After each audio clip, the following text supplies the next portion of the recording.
Hello, fellow warriors. Welcome to the Grandmasters Confidential. Today we have a very special guest, a longtime brother and friend and fellow warrior of our tribe, David Edwards. David has been with us for decades. He is a decades-long master trainer of fitness and health.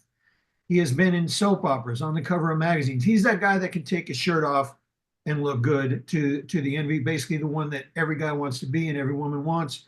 I say that humbly because he's a devoted husband and father.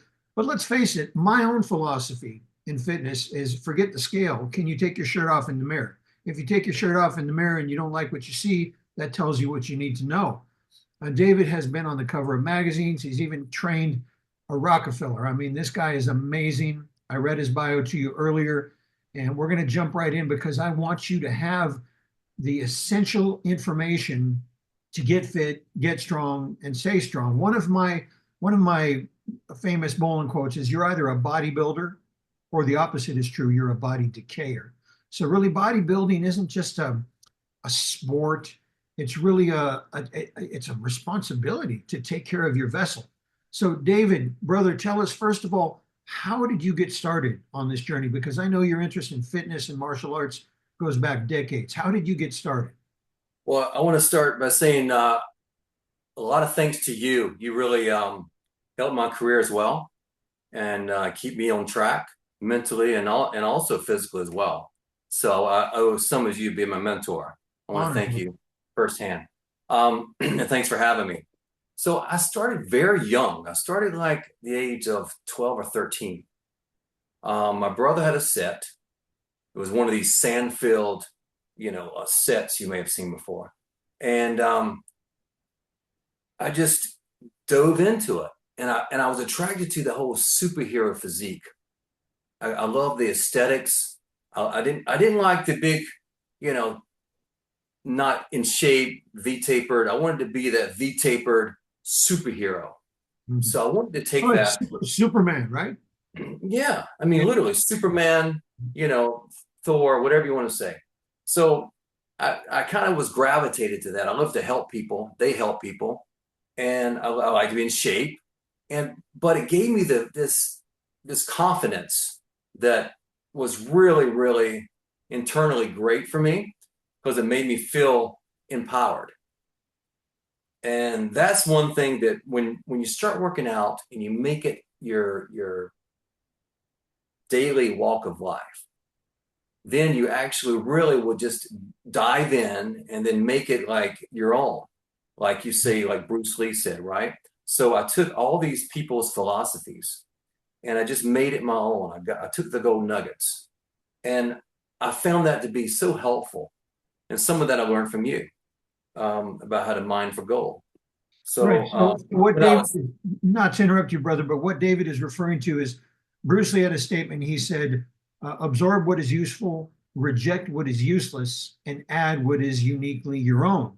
And I took that to mean like mining for gold. You go down to the river and you scoop out, and out of the dirt, you grab the golden nuggets. That's what David is referring to for those who aren't familiar with what he's saying. And it's very, very powerful, brother. Very powerful. so powerful. And I will tell you, when I'm 12 or 13, I think I met you later in life, obviously, but when I was that young, I didn't know about the pump. So it was very cool to know about the pump. And I didn't know what it was. So I just started lifting.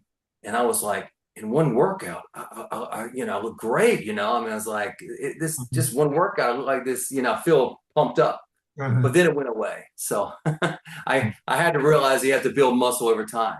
But I was very young. But I started like 12, 13, 14 in that range. And I probably got really serious when I was 14. And then by the time I was 16, people thought I was like, doing something, that you shouldn't be doing, like steroids or something. They were calling me, in football practice. They were like, but I was so dedicated. And what I've really took to heart, and I made it sort of my philosophy, you will, is kind of delayed gratification. So um, there's two ways to look at this. I've looked at it over the years and I've kind of like extrapolated what I was doing. I didn't know what it was called when I was doing it, but essentially it's like Kaizen, which is a Japanese term. And that's just small incremental steps to chunk down the big one. Hmm. So if you make basic changes, in a positive physical manner, by the end of a 30-day period, you've got a whole big chunk. Everybody tries to do it in one workout. Everyone tries to do it in 1 week. And then you're so sore you don't go to the gym for a couple of weeks because you're getting over your body's in shock. Hmm. So if you were just to gradually periodize, gradually do it over time, then you actually will get something beneficial out of it. Right, right. And funny we talked about mining for gold and the sand and the golden nuggets and those you talked about those weights with the sand. I remember like those Sears weight set with the Yeah, sand I think that's what it weight. was. Yeah, I remember that. I remember that, brother. So you got into that at a young age. Like I got into martial arts at 8. I had the Sears set in the little shack that I lived in when I was a teenager, but I didn't really take bodybuilding and muscle building seriously until I was 21. I was a martial artist prior to that. But when I got into lifting like proper, 21. So it's and you talked about the pump. There's just a strong feeling and it's beyond physical because really it gives you the confidence to go out there and handle life. It's one thing if it's like Jordan Peterson said. He said only a dangerous man can be a good man because the non-dangerous man he has to comply. The dangerous man complies by choice. He doesn't have to. And I notice that with strength, like in martial arts, I could teach you everything you need to know, but if you're obese or flabby or weak, you can't deliver. So muscle to me it's the ability not just to deliver physically but mentally as well. It sharpens your mind. By the way, did you see the movie Bigger about Joe Weider? I did. Weider, okay. Did you like Yes, it? I Is it? did. I Yeah, did. yeah, it's a I did. great movie. Yeah. So what would you say, what is the David Edwards philosophy on fitness and bodybuilding? Well, mine is basically like, when you get older, people think, oh, I'm older, I can't be in shape anymore. You know, that's just when you're younger, you look great. And they talk about things in the past. Hmm. And what I've really instilled in people is, these limiting beliefs that you just take in and you're social programmed and you actually make it like, okay, you really believe that. And if you believe that, that's what you'll achieve. You believe it, you achieve it. So I've kind of just said, okay, whatever you know up until now, just forget it. And let's just start with the way you are now. I'm going to design a program just for you, not for me, but for you at the level you are. And I'm going to give you this program and we're going to add to it week by week until you get the results that I want you to see. And they start really the baseline thing. And basically after 3 or 4 weeks, they're on a great program, but Hmm. they've adhered to it because starting somebody that just sits on the couch, for example, or is at a computer desk all day, and then you launch them into a big plyometric jumping burpee workout, it's normally not going to work. They're not going to sustain it because they don't enjoy it. So Right. I do a guided discovery and I find what they like, what they'll stick to for now. And then when you introduce stuff, they've already seen the result and then they trust you and they just love it. And then the endorphins are kicking in. They just get a feel for it. Oh, I can do this. Hmm. And hormonally, working out makes you strong. Working out makes you tough. It really helps hormonal balance and also increase testosterone levels, which we all need. And I think the world is really, not promoting that like they should. It seems like it's quite the opposite. Oh, I mean, indeed. everything is becoming just the opposite in my view. People are not, you know, exercising. They're on their screens. They're just doing things that are not even. They're all just not working. It's just everything's just handed to you. So I really love the fact that when I see people out there really working in the yard, when I see people out there getting in shape, doing tennis, doing golf, doing something that's not, inside confinement, it's actually exercise. Mhm. And then I like to build the muscle because the muscle is really what sets your metabolism. People don't know that, but your muscle, how much muscle mass is, how much calories you burn per hour, at rest, Yeah. the more muscle you carry, the more you have. So I really like that aspect. and people, see that benefit.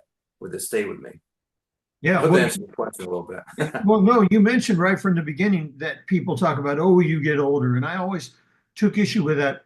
Oh, the body breaks down after 30. It's all downhill. And the early 50s me now would kick the ass of the 20s me, who was pretty formidable back then. I'm actually in my peak. I don't even think I've hit my peak yet. But in my mid 50s right now, I'm way stronger than I ever was in my entire life.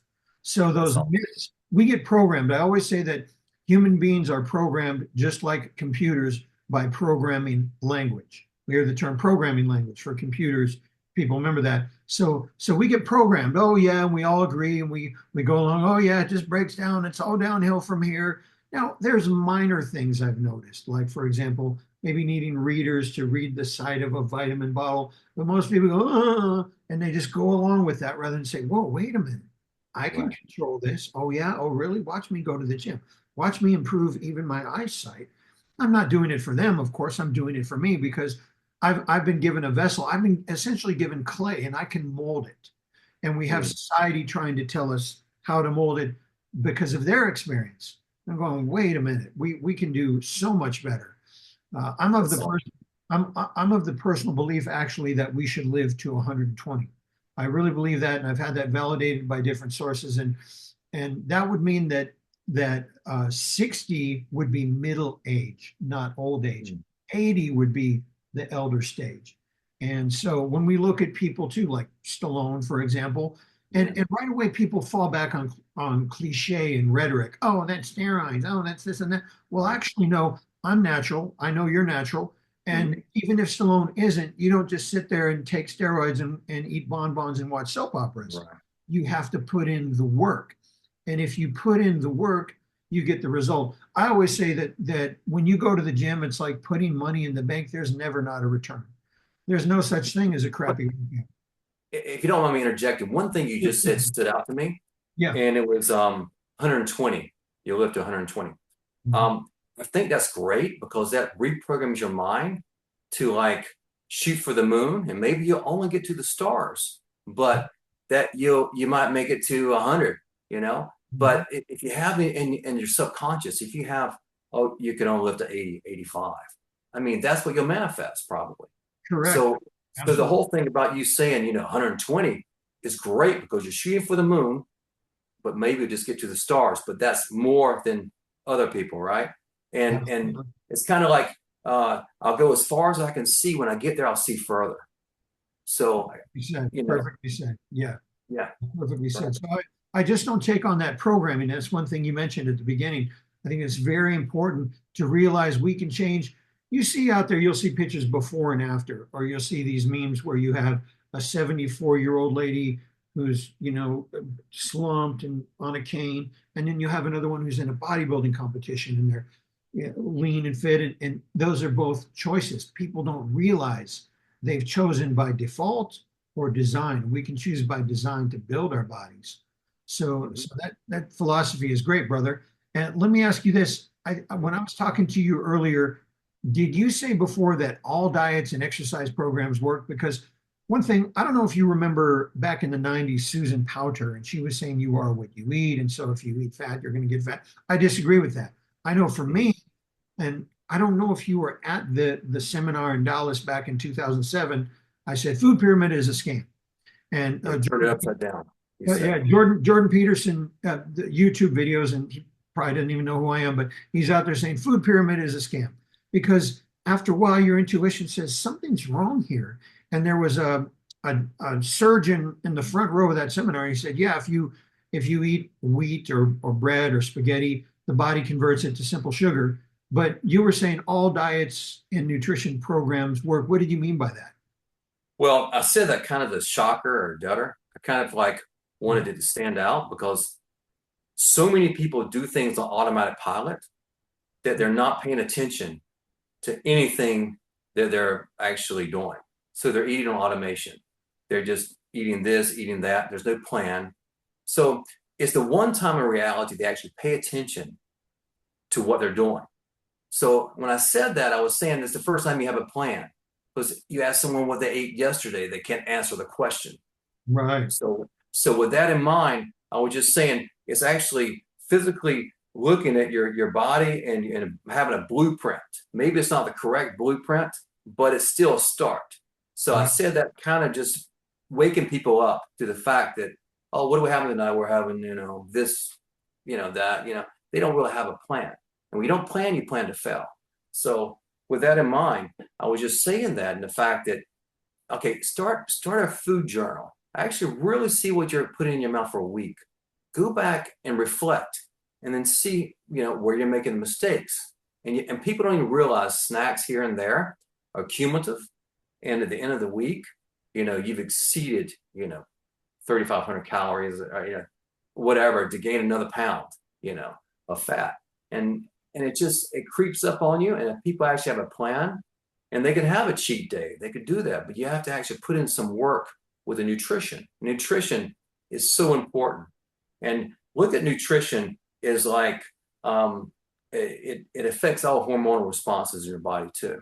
Mhm. You know, just a tablespoon of sugar only has like 90 calories or something like that, but it shocks the isolate cells of the pancreas, and that's the problem.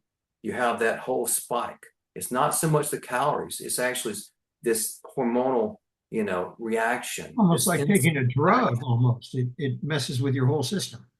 your whole system. Mhm. But my point is, it's just not your calories, but it's what you're putting in your body. So I like when you say eat from a native diet, because eat everything that doesn't have a label is a good one too. And so many things that got chemicals in it, it slows the metabolism, and those things really create toxins in the Oh, body. oh yeah, brother. What I meant, not negative diet, but native. In other words, if I can look at it and I can see where it came from. This is a piece of broccoli.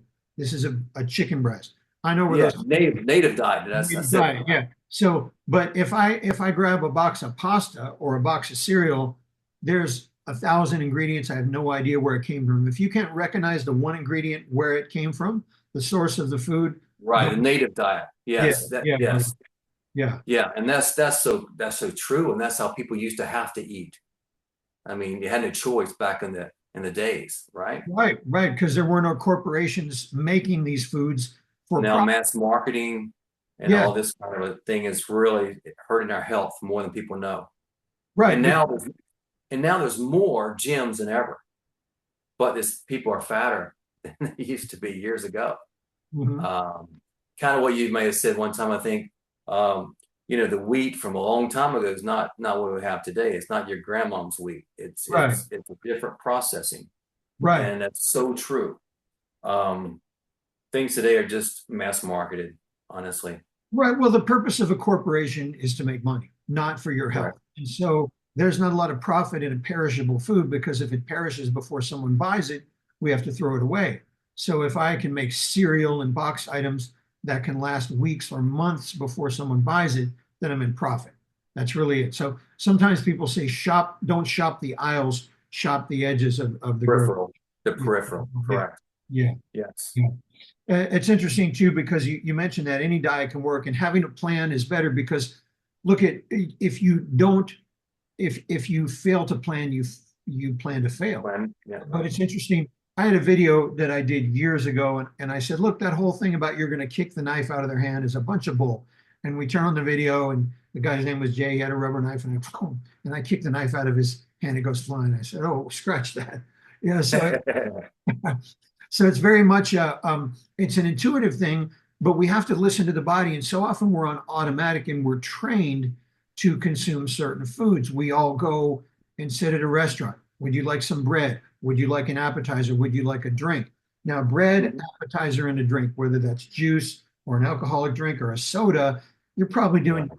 1,000 to 2,000 calories right there, and your main course hasn't been served, but which is going to be starch, steak, broccoli, and then would you like a dessert? So by the time you've filled up 4,000 calories on a single meal, and Yeah. that's how people Correct. automatic, or they'll eat chips and salsa, cereal, so we're eating automatic, and we're not really tasting our food, and we're not really understanding. Right. We're not being Right. mindful, and which is part of the reason people think prayer is religious. It's also a point to stop in front of the food, be mindful, step back, breathe, and actually be aware of what you're doing. Most people Mhm. never do that. So that was an interesting take. Also, Scott, you actually crave what you're subsisting on. So people that are eating, they're like fast food all the time. They crave it because that's what they're used to eating. Right. So once you break that and you decide, you decide not to do it, um, then you actually start craving the good stuff. It's a whole paradigm, switch or whatever you might want to say. It really does change. But you do whatever you're subsisting on and you're eating regularly, that's what you crave, and that's what you're used to. But once you start eating healthy, eating clean, eating that diet that actually makes you feel and look good, you won't want to go back. You Mhm. really won't. I hear those Bolanism in their day side. So, Yeah, I did that for you, day side. But yeah, that's it's so true though. It's so it's for people who don't know, the word decide, day side, it means day, the, and then side, cision, like a incision or cut, it means to cut off. When you make a decision, boom, it's like taking a pair of scissors and cutting off. And what David is describing is that most people are they go with what is familiar. That's why, for example, battered wife syndrome, they keep going back to the abuser, well, because it's just familiar. There's safety and comfort and familiarity. So we're eating this right. junk food because it's familiar. But when we cut off, for example, years ago, I used to get crap food at a gas station, cupcakes, Suzy Q's, candy bars years ago. I haven't, I, eat one now would probably make me sick. But if you take a banana, for example, now just a banana, that's like ice cream to me. That's so sweet. A banana, there's so much natural sugars in there, but our bodies get trained to go for the familiar. But once we break off from that, we definitely get back a lot of our power and the power to decide and to not eat on automatic. I call it by design rather than default again. Mhm. And that's great stuff, brother, because most people don't know that. Let me ask you this. What creates real muscle growth and change in a physique? Because we could have someone they could lay off the what we call junk food, which is simply I call it corporate food. It's not even food, it's product. It's like eating cardboard or something. What creates a real muscle growth? So if people they want size, they want to change in their physique to not only look better but feel better. Well, it really is progressive overload. So Progressive overload. That's interesting. yes, that's one of the principles. Okay. It's basically just the demands of the muscle. You just put so much weight on it that it has to grow bigger. So as you know, with working out, you tear down the muscle. Now, if you want to grow bigger and bigger, you have to do a heavier weight. You can't just do 5 pounds 1,000 times. It can only grow so much. You Right. really want to do it a little bit more to exert yourself to the concentric failure, which is the lifting of the weight. Okay, um, that actually, For those who don't understand concentric failure. yeah, concentric's lifting, Okay. eccentric's lowering the weight, Okay. and static hold is the contracted movement. Okay. So years ago, back in 56 ish or something like that, not even Charles Atlas. He did a dynamic method, which is more muscle tension, which is more like pressing against yourself, or the push-ups. He did this whole kind of thing, and you would Mhm. curl, you would resist with this hand and push down with that one. Almost like bands, huh? Yeah, yeah, but you're just doing your own bodies or your own gym. But Mhm. the isometric and the whole, thing like that, that's the contracted position, which is the static hold, which is the contracted part. That's when 100% of the muscle or bulk is activated. That's the best part of the movement. So what they found is if you had a machine, for example, a preacher curl. So if you took the weight up real heavy, had someone lift it up for you, and you just hold the contracted position until you couldn't hold it anymore. Then you just lowered it slow, the negative under control. Mhm. You would activate more muscle fibers. Because when you do a set of curls, you're kind of like this tempo. Like let's say 1, 2, 3, 1, 2, 3, 4. You're not really in that contracted position very long, which is the best part of the movement. So if you were to even do a pause, up, squeeze, hold, down, up, squeeze, hold, down, like that. Yeah, You actually would just that little rep cadence difference yeah. makes all the difference in the world. I'm very much pause at the top and bottom of the movement. So I'll hold, Hmm. hold, Hmm. hold. So I count one. So I hold it there. I don't bounce because I see big guys. I mean, big, and they're going like this, and I'm going, you're Remember, bouncing. remember this Yeah, momentum. yeah, That's momentum lifting the weight. When your right. body, when you get in that swing and that sway and that whole You cheating don't curl, want it. that's Right, momentum. That's right, an outside force lifting the weight. That's right, not your muscles lifting the weight. That's an outside right, force lifting the weight. You might look cool in the gym, but it's not going to really produce muscular, right. So hypertrophy. I love stopping at the bottom and then stopping at the top. Then I can feel that. And I'm very Right. careful not to bounce. Yeah, because that is momentum. They get in there bouncing. Even I'm if the bouncing curling, you do back. 21s, for example. Remember 21s? 21s, you go half up, seven, start from the top down to the middle, Yeah, seven, yeah, and then full range, seven. So yeah. it's called 21s. Mhm, That really works the arms too because it's all momentum out. mhm. It isolates the bicep different angles. Because when you work out, you want to change the angles. That's why you have an adjustable bench. That's why you want to change the angles because it hits and attacks a muscle differently. You have Right. the origin and exertion. So you want to line it up, but also you want to change the angles. Mhm. Okay. And an angle cue. I mean, things like that. But anyway, that's part of the philosophy and things I want to talk about with you. Mhm. Um, So yeah, yeah. Basically, I remember, and I was an avid reader of Flex magazine, and Joe Weider is one of my. We talked about the movie Bigger. He's a big influence, even on my philosophy. Matter of fact, I was at a seminar at Yates when he passed away, and I almost never checked my phone back then. And someone texted me Joe Weider passed away, so I probably spent yeah. an hour talking about Joe Weider and his principles. And one was mind in the muscle, because when you're doing this, your mind Mhm. is not in the muscle, but when you're That's doing right. this, you're Right. focusing, you're thinking about it, and you're putting your mind in the muscle. That's a huge difference. But and that's actually kind of the mindfulness and the kaizen and the things you're talking about. Putting your mind and intention into it also makes a big difference.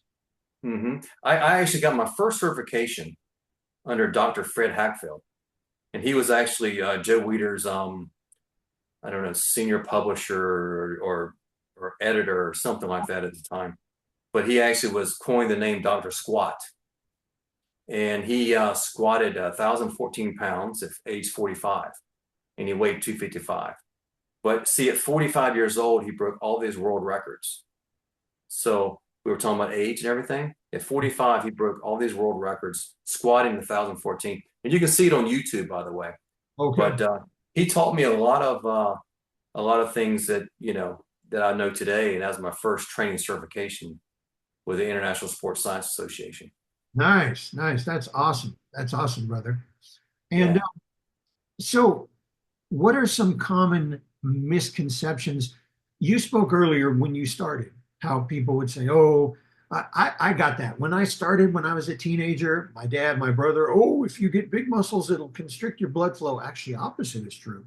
But right away, right. you get that cultural kind of thing. What are common misconceptions about fitness that you encounter in your work? Well, it's just some things too. When I started taking karate, I was 8 or 9, and I got a black belt. And Sensei was telling people, not us, but a little bit older, that were could have gone to the weight room, but don't work your legs because then you won't be able to kick high. Which I think I look back now and that's like so bogus. It's like you actually want strong legs because that's where your kicking power comes from. It's just like punching is your tricep power, right? Right. Because that's an extensor muscle, and um, that's one misconception is you'll lose your flexibility. What you should do when you work out, you contract the muscle, so you bunch it up. Then you want to elongate it. You want to stretch it. They go hand in hand. Stretch between sets. That's what Frank Zane does. Mhm. And I actually went to his house and trained with him, and I was very honored to do that. He's a 3-time Mr. Olympia, Frank Interesting. Zane. What state was that in? He is in La Mesa, California. Okay, yeah. I think I have a friend that trained with Zane. That is awesome, brother. He's, I mean, legend. That's fantastic. Could you pause that for a sec? One sec.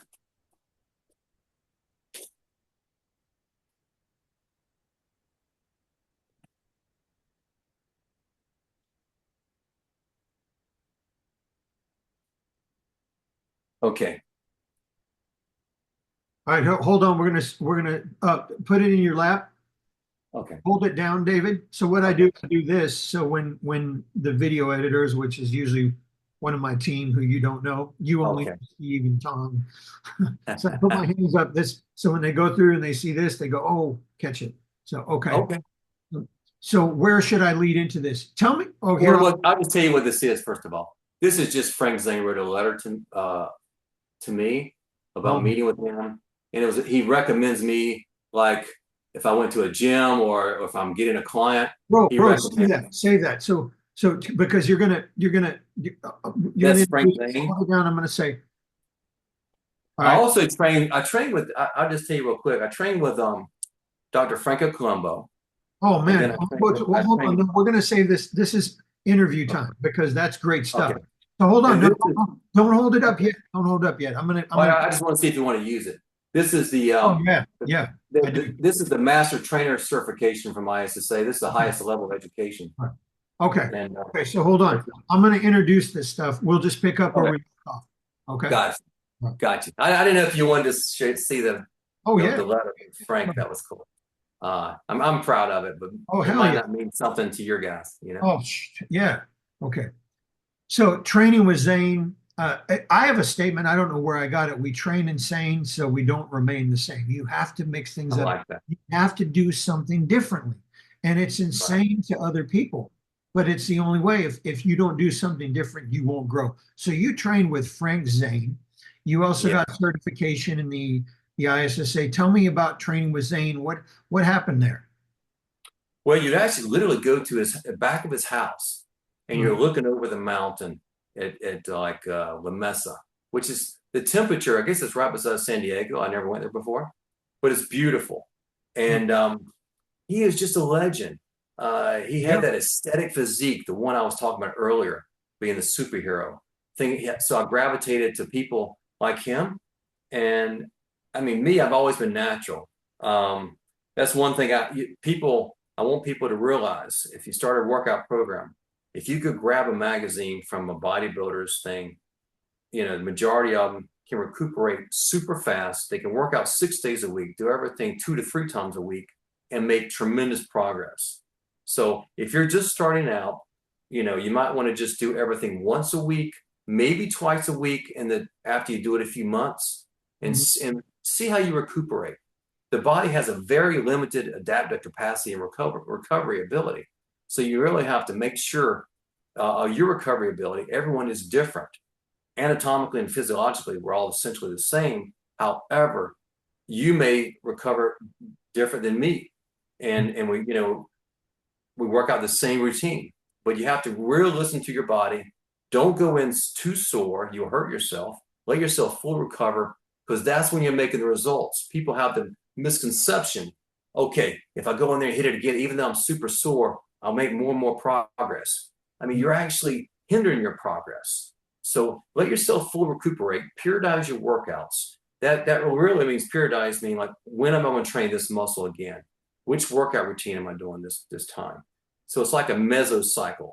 So it could be like a 6 week plan, or you can do a macro cycle, which is like a whole year or something. So That can really be listen to your complicated body. for a lot of people to plan out a year. And that's why they need someone like you to guide them on that. Right, What right. I do, I usually do every third day. So if I do biceps on Monday, I'm not going to touch them again until Thursday because the recovery cycle. Because most people come in, if they do it every day, every other day, you're actually going to wear it down because it becomes like cardio and Could you shrink, right? tell by, yeah. And and I want to say too, secondary muscles, biceps and triceps can be worked more often than the prime movers. So the prime movers are a little dense and a little thicker and will take a little more time to recuperate. Mhm. Okay. Tell me again, I want to get back to Zane because that's legendary. Okay, yeah. Some legendary people. What was the results of that, of training with Frank Zane? And some of my people will know who that is. There are these legends from the 80s and 90s who are essentially kind of the fathers of the bodybuilding world we have today. Mhm. You know, and these people Yeah, are few and he far actually between. he actually beat Arnold once. So he beat Dang. him in Mr. Oh, Universe. oh, how about Yes, that? he beat him once Okay. when Arnold first came over. And it's, you can look at all this stuff up. It's really cool. But I was with him 3 days Mhm. and trained with him. We did push pull legs, I think. And it's just the way he did things was just a little slightly different.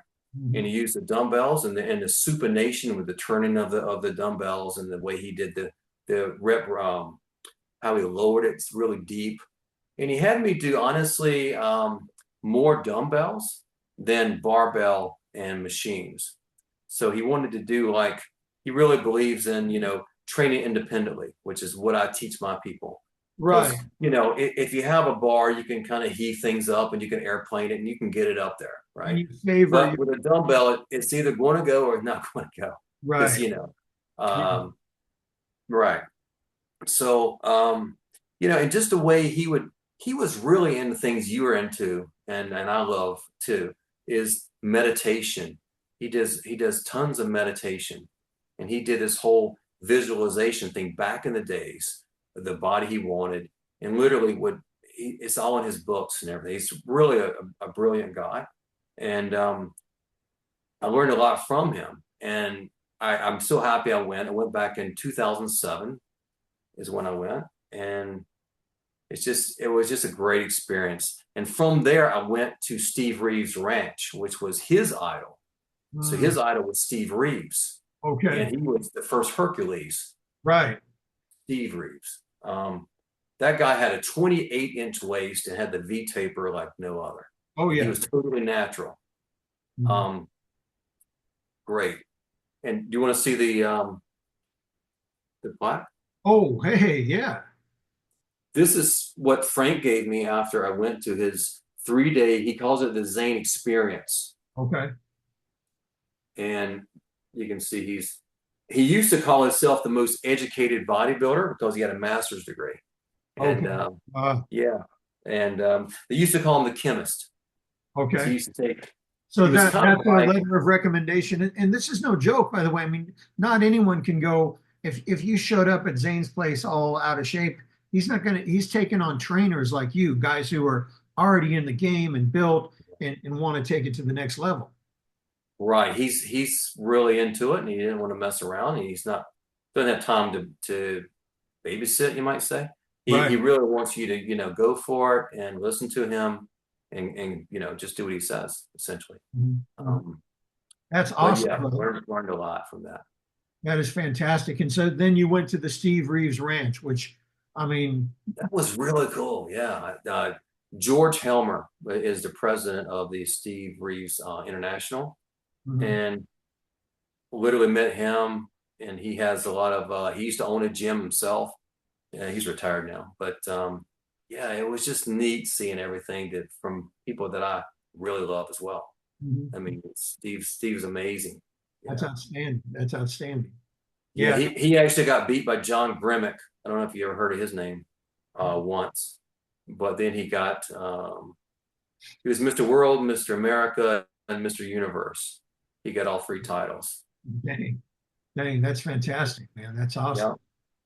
Yeah. Now, let me ask you this. And by the way, I think you had another certification you were telling me about earlier.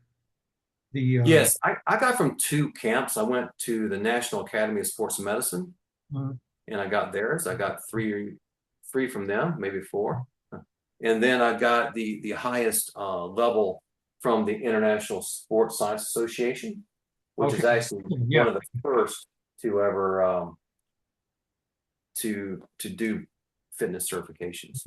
And they fantastic. also have a college as well, the International Sports Science Association College in California. Awesome, Yeah, awesome. yeah. What do you believe with all of your knowledge? Because you've got extensive knowledge, and not only that, you walk it and talk it, and you know, not only have I seen your pictures, we've met in person many times. I know you have it. what do you believe are the most important factors in fitness? Because there's a lot of information. What's the most Right. important Great, great question. It's just really have a plan, because planning in anything is not, you got to have a plan. Delayed gratification, the second thing I was talking about earlier, Kaizen, you know, definitely just do the correct things long enough, then you'll get the desired result. If you just expect to have the microwave approach to fitness, it won't happen. It Oh, really that's takes good. That's cumulative, really good. We're so used to microwave everybody fast wants food. instant. Yeah, Yeah. everybody wants instantly. And Mm. and really it doesn't work that way. Even if you were on all these drugs or these bodybuilders, it doesn't work that way. You really have to put in the work. Even all these movie stars and actors that get ready for a role, they're in 3 or 4 hours a day doing something for fitness, whether Mm. it's the meal preps or the exercise or the cardiovascular. And that brings up another point. I really believe in cross training, they used to call it. Don't just do just weight training. Don't just do just cardiovascular or yoga, some people do.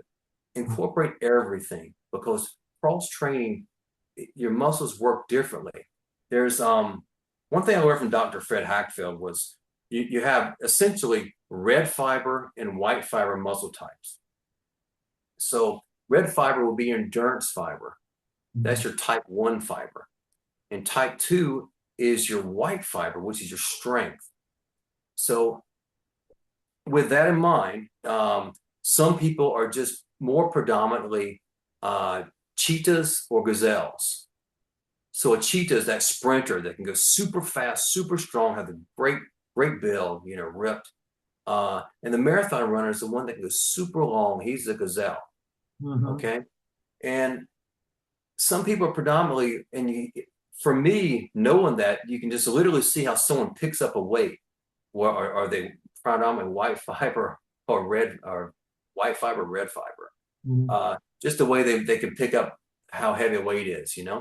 And you train them for that way too. You train them to hit that time under tension, that time tension index. So Mhm. that's how long you're under maximum tension of the weight. So some people need 12 to 15 reps. Some people may need 6 to 8 or 10 reps to really get that hypertrophy. And then you got to wait for the adaptation response, day after. Give yourself that break, you know. But really, just with people with the misconceptions and the things do wrong, people don't really understand fitness. I would suggest meeting with a trainer.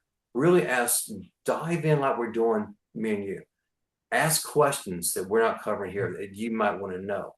Find out where you're lacking, find out where you need more knowledge, and then just go for it. Do what I did, mind for goal, and then just take it and make it your own, as you Mhm. say. And Mhm. that's the best way to do it. Make something that you enjoy, then you'll stick to it. And if you really care, I don't know if you have kids or a family, but if you do out there, you'll live longer, you'll be in better shape, you'll be healthier, and you'll just feel happier, better. Your mental acuity will be better. Everything will be better because you work out.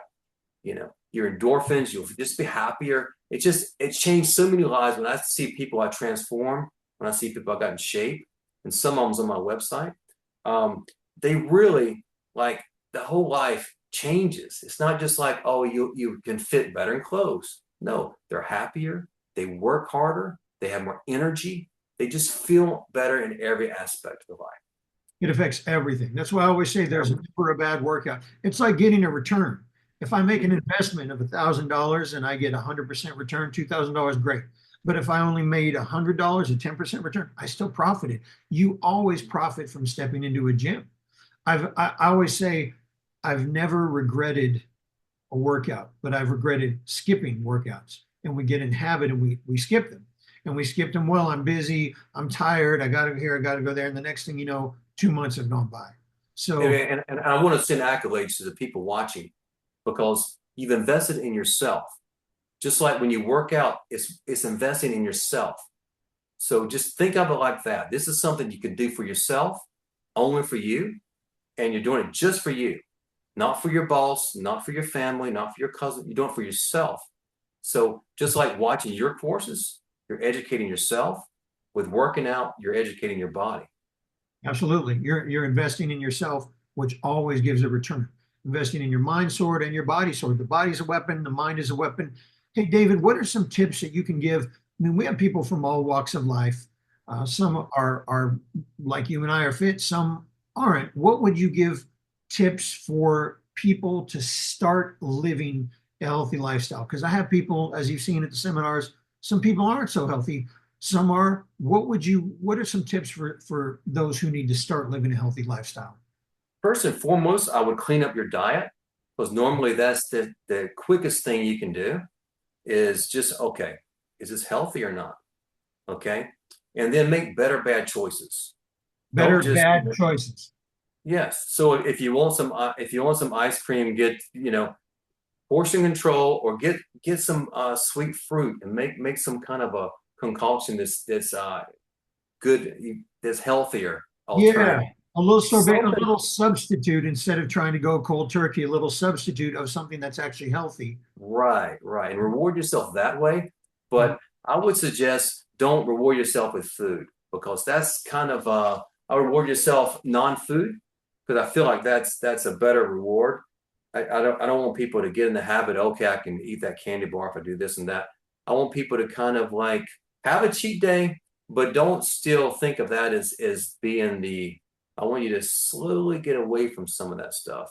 Now keep in mind too, with arthritic problems and arthritis, sugar is the worst. Sugar is one thing that actually is a burst of inflammation in the body. It ages you faster than anything. So when you're having that, is it worth it? Risk reward. Is this, a minute on the lips, a lifetime on the hips, the old saying? That's true in a way. Unless you're really going to burn it off, you can eat whatever you want if you can work out 6 hours a day, I guess. But do you really want to do that? So ask yourself these questions before you eat it. How will this, kind of what you say about everything in walk of life, how will this affect my energy? Okay. Yeah, You that's could say, the best I you do. could say, Yeah, how will this affect your body? You right. can literally say, before you eat, how will this affect my body? Is this healthy? Is this going to make me feel better? Is this going to induce a hypoglycemic response? A blood sugar spike? Is this going to make me tired? This huge meal, the portion size. We talked about portion size before, me and you, and that makes a huge difference. If you want to have something that's not so healthy, lower the portion. You know, lower the portion. And so many people eat so late before bed, you don't digest it, and then you have problems there too. So I would say, first and foremost, I would say get a food journal. See what you're really doing because you probably don't really know. You Mhm. probably don't really know. Because See they're what you're going really on doing. automatic. They're going on automatic. Yeah. They're just, yeah. Yeah. And they're just eating, okay, let's go here tonight. Let's go there, Yeah, tomorrow. They they're in don't a really. hurry all the time, as we all are, and so Right. you just and not really.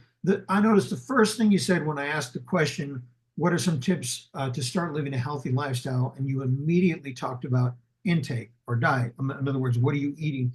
Which is the first thing a doctor, short of a broken leg or some other issue, but if someone's just generally not feeling well, the first thing they should ask is, "What is your diet?" Like that food journal. What are you eating? Yet they don't. They don't. But that's the Right. first thing because what kind of fuel are you putting into your body? It's the same thing with a car. You put some crap in your gas tank, it's not going to run so great. So, Right. so that's the first thing.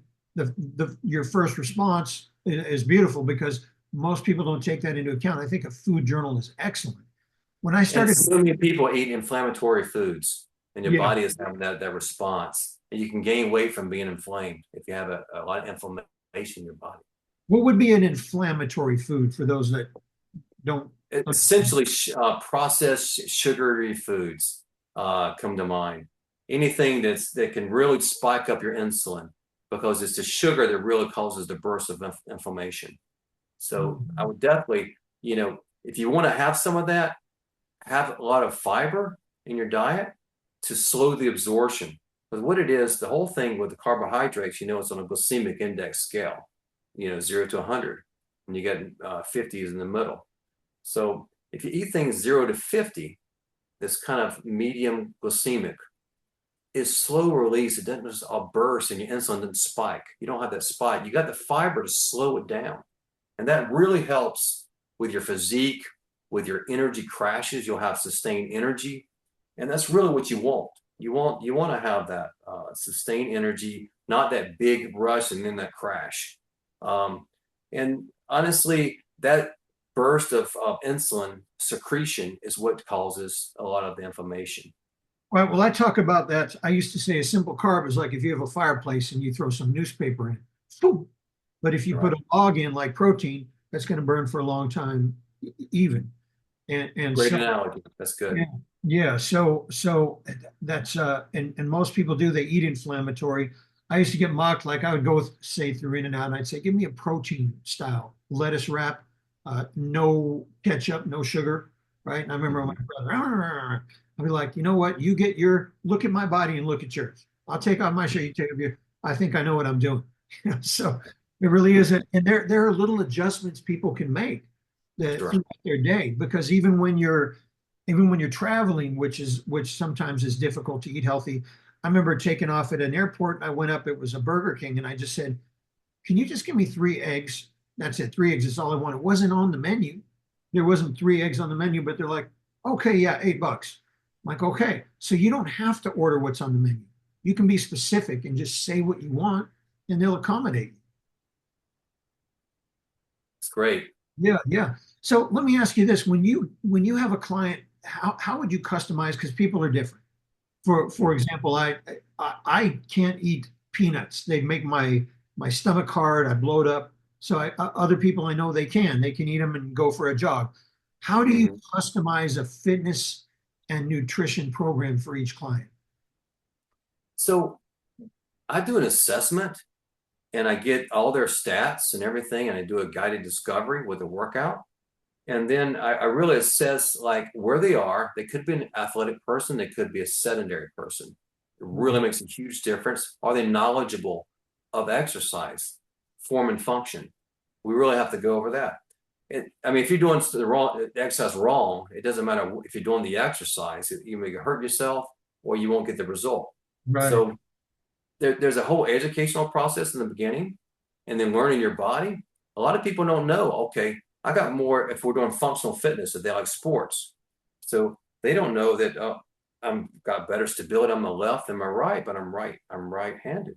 Um, the little things like that you discover about your body by diving into fitness. Mhm. And most people don't really know their body because they never worked out in this manner or this way. So you Mhm. really learn yourself for that day. You learn yourself for that month. But in 3 months, you do a pre and post assessment, totally change. You can see the results. And that's why I like to like make a chart and they can really see their progress and see where they are and where they need to go. So Mhm. not just did you lose a few pounds? Really see, okay, I went up in this much percentile in this. My stability is better, my time under tension is better. If I want to do plyometrics for sport, my time is better, my gait is good. Different things that people are working on, depending on their sport and what they want to do. But when I assess people in person, it's a little better, but I can still do it correspondingly. And Like via Zoom, like that. via Zoom is what I'm doing. A lot of It's like people we're talking now. during COVID. Yeah, now in this world, so I can tell right now, if you make a fist and you're like this, I'd be like, David, no, your thumb is out. You're going to break your thumb when you hit someone. Bring it to the middle finger. There you go. Right. So Zoom, Right. it works. It's 90% Zoom is good. great. I mean, I never thought it was possible until COVID hit, and then they really wanted to work out. People were trapped in their homes. They wanted an exercise, and we made it work, and it's beautiful. Mhm. Um, it works great. It really does. But yeah, so Yeah. So customizing and also nutrition. That's a huge, and that's the first thing out of your mouth when I asked what are the tips for a healthy lifestyle. I've heard it said that bodies are made 85% in the kitchen. Right? In other words, I've also heard of that bumper sticker, your workout just called, he said you threw away what you just did with what you ate. and that is very true. And I do believe. believe that. I also believe that um, if you were to maybe in your mind think they're equally the same, you'll give Mhm. 110% for both, and Yeah, you'll skyrocket. very But good. you're so correct. You're so correct that I mean you can ruin a diet instantly by the what you eat wrong. And diet is so important, and also your recovery ability. So let's say you're doing a run or a race, you might want a carb load where some people want to stay away from carbs. It Mhm. depends on what your activity is Right. and what you're training for. I mean, are you training for get ready for your sister's wedding? You may just want to drop weight, or you want to do your first marathon, or you want to do something else, whatever. You Mhm. know, it all depends on the sport. So diet and nutrition is so different. It's not just one cookie cutter um, program for diet. You Mhm. really, it really depends on how you recuperate, how many times a week do you train, what are you training for, what do you want to do, how much do you want to gain, how much you want to lose. It Right. depends on the whole gamut, really everything. Mhm. So it's not just okay, this is the best diet, follow this diet, and just eat this way. It depends on how much muscle mass you're carrying, how much protein you need each day. Everyone is essentially different in that regard. Mhm. Mhm. And I like what you said earlier too about integration, because I don't just lift weights. I stretch. I do martial arts. I do kicking. I hit the bags. So I'm functional. Because I've seen, a matter of fact, as a teen, I saw one time a big, yeah, Hulk Arnold guy get destroyed by a little guy because the bulky guy couldn't really move. So functional strength. Functional, and also, I mean, it it's funny because with martial arts and jujitsu and that kind of thing, people that just go into a gym and they work on a machine, for example, Mhm. okay, or they do a machine, some kind of machine. Um, you're not working your stabilizer and fixator muscles. You're just really hitting the prime movers, Mhm. okay, and some secondary muscles. So free weights, you're actually engaging the stabilizer and fixator muscles for stability purposes, your lateral motions, your frontal and sagittal plane, everything. When you're fighting, when you're sparring, you got to recruit in all those muscles. You can't just, be in a fixed position, like you're on a machine. So you want to Right. train, in that kind of realm is free weights and machines. You don't want to just do machines. Right, Yeah. right. That's one thing when I travel and go to a hotel and they only have little machines. I'm like, oh, because I've and, got. and, and of course body weight training is great Okay. when you go to push-ups can I mean there's so many different variations with push-ups. You can Mhm. do diamond, you can do wide, you can do narrow, you can do whatever, Fingers. staggered, Yeah, yeah, yeah, yeah. fingers, fist. I mean all that stuff in karate you learn is great. And Yeah. like Jack Lane said, um, he says, we're talking about getting older, one reason you can't do it because you stop doing Don't stop. it. Because you stopped doing it. That's why you Yeah, can't still do it. yeah. That's right. That's perfect right there, because I always said that aging is falling out of communication with your body. So communication is pay. That's how we get paid. Whatever you do. And If you're exactly. And just don't let age be your cage. right, right, exactly. So when you stop, when I'm working out, I'm communicating with my body. I have a bodily awareness. Aging is surrendering awareness and surrendering communication with your body. So if you don't surrender that, and many people don't know that they're surrendering it by default, they just, oh, I'm getting older, and they just go along with that hypnotical societal programming rather than saying, wait a minute, I have an awareness here. I can communicate with my bicep. Hey, that feels good. Hey, she's noticing me. Hey, the waves are parting when I walk in the room. Yeah. So it's very much It's staying, keeping that. What did you say? He said you stop doing it. yeah, he said the reason you can't still do it is because you stopped. Yes. So if you were to like when you were 20, you could do whatever, I don't know, 50 push-ups, just example. And you can't do it now, it's because you stopped doing it. Like when's the last time Right. you did it? Oh, high school. Oh, I Yeah, did it in college. Yeah. If you'd have kept it up, the fitness level you would have would be just, he was that's saying right. very great. Yeah. Yeah, right. I once did a quote in one of my emails. Someone asked me the secret of success. I said, start and don't stop. That's it. Mhm. Don't stop. Don't stop. People stop for when they get And they make excuses, tired, busy. Successful You people go are to his willing to do meal. what the others aren't, you know, and fit people are willing to do what the others aren't willing to do, That's right. That's right. you Absolutely. know. Well, that's awesome, brother. Thank you, man. This is a wealth of information for anyone, regardless of fitness level, because I love the fundamentals. I love. I forever have the white belt mind. That's why I stay in tune. So many people they get there. I'm fit now. I can stop. A year later, oh no, they're not so fit. So that's awesome, brother. Where can people find you? Where can people find you? For volunteer? DavidEdwardsFitness.com, Okay, we'll put that on the screen. DavidEdwardsFitness.com. Okay. And I put together a fitness guide that's got beginner, intermediate, and advanced. Okay. That exercises I recommend. So some exercises that I really recommend for you to do on a weekly basis. So they could find that there. Fantastic. Awesome, brother. Well, our I warriors, enjoyed it, man. yeah, our Edge members appreciate it. Appreciate you, brother. Thank you so much, And man. and, We'll talk and soon. I want to throw in one more thing. I've been a member since 2006. Yes, yes. Amen, bro. That's almost 2 decades. We're coming up. That's 18 years. Fantastic, brother. Yeah, How has it been so far? it's been great. I'm still here. You're still here. Awesome, But brother. but I want to say you've grown, we all grow, and we're evolving together, and it's been a great Awesome. experience. Awesome, brother. Thank you. It's an honor.